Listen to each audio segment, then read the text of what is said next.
It's always super exciting for me to start a new painting, and especially when I'm trying a new concept and new techniques or exploring subject matter that I haven't done before. I've always been attracted to surrealist painting, pop-surrealism, lowbrow art, those types of things, and I wanted to try it for myself. So in this video, I'm going to be doing just that.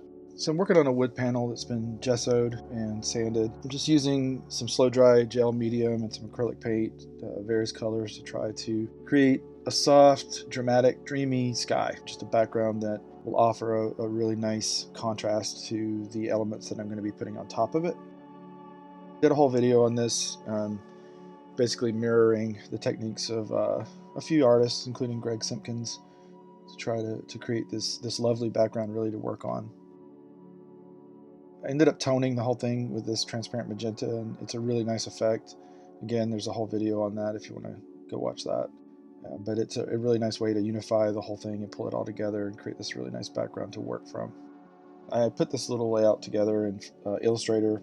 I just want to mention the picture of the bug is a photograph by a photographer, Dennis Ansenek, and I have a link to his work in the description. I want to make sure I give him credit for letting me use this photo for reference. I knew I wanted this cracked earth that felt sort of charred and maybe was glowing. I just started playing around with magentas and pinks and grays. There wasn't really a struggle here. I was just enjoying the process. I was just playing, just continuing to work. It was just fun, just playing around with color and trying to get, just get some paint down. I figured I would tone the whole thing in the end anyway, which is what I did. So, you can see we'll see how that unfolded later.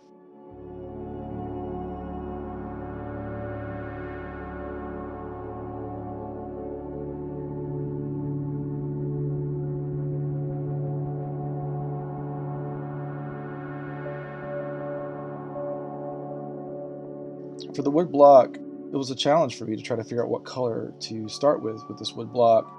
I had a few reference photos. I don't know, it was kind of difficult. So I ended up using a combination of colors. I can't remember which. I think yellow ochre, some white, obviously, just some various tan-like colors that I had in all the paint that I have sitting around. I struggled a little bit with what color to pick from the start, but with acrylic especially, you can just continue to work it. You just continue to layer it. I was committed to just pushing this, taking my time, doing different values and just exploring color, and I figured in the end it would all come together, and it usually does, and it did.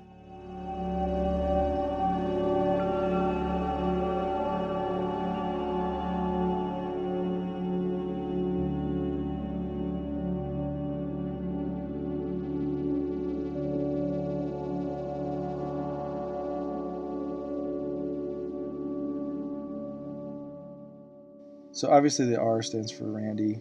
The stylized oak leaf is interesting because it's a symbol that was on a guitar that my dad has and played all through my childhood. So I kind of associate that symbol with not only music and writing music and singing, but on a deeper level with creativity.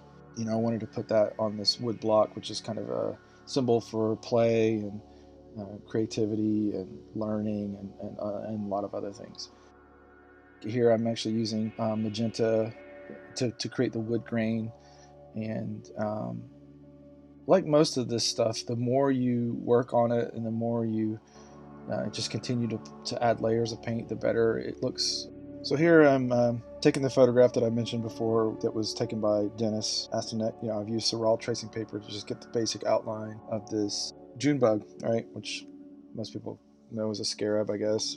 We call them June bugs down in the South, June beetles. We used to play with these when I was a kid. We would, not something that I would encourage anyone to do, but we used to tie strings to them and let them fly around and kind of use them as toys. We would always, of course, let them go and hopefully not hurt them in any way. But at any rate, I associate the idea of play and childhood and using your imagination in sort of a dreamlike state to this beetle. And I think they're just cool looking. I love the colors. I love the alien nature, just the way these insects look. Here I'm trying to capture the color as best I can using a few different photos for reference, including the one from Dennis, which I had mentioned earlier, and thinking about the artwork of Greg Simpkins and his amazing ladybugs and other things that he paints, and just trying to do my best to do my version of that imagery.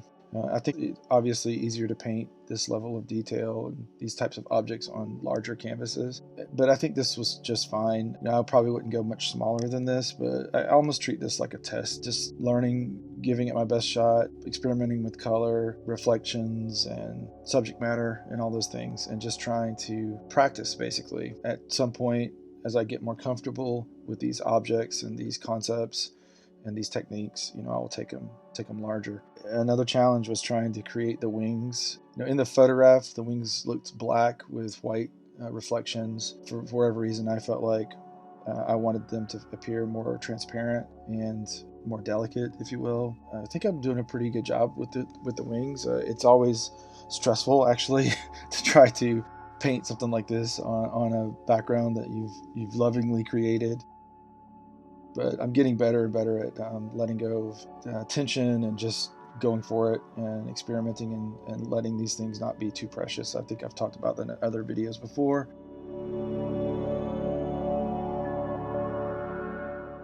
I put a couple of birds in the background. Again, it has to do with my childhood and some stories related to that. And I also just think it's a really cool effect. I've seen, Greg Simpkins do the same thing. So I'm not trying to copy him directly, but I'm sort of telling my own story through some of his techniques. One of the coolest things is at an estate sale recently, I picked up this drafting tool, which I didn't even know what these were when I bought them. I just thought they looked cool. So I did some research and I figured out that you could actually use paint and fluid ink to draw like really nice thin lines with this particular tool. I'm basically using it with acrylic paint to draw this string attached to this beetle's leg, and it worked pretty well. I would say, I'm definitely going to try to use this again in the future. I'm not sure exactly when I'll need it, but for drawing super precise lines, it seems to work really, really well. So I thought that was kind of cool and wanted to share that with you all. I ended up using that same tool to do a little more detail work on the wings of the bug and a couple other spots. And from here on in, it's really just refining, just tightening it up, adding a few highlights here and there. And I probably could continue to work on this painting for days. It's one of those things where you got to find a good stopping point and just call it a day.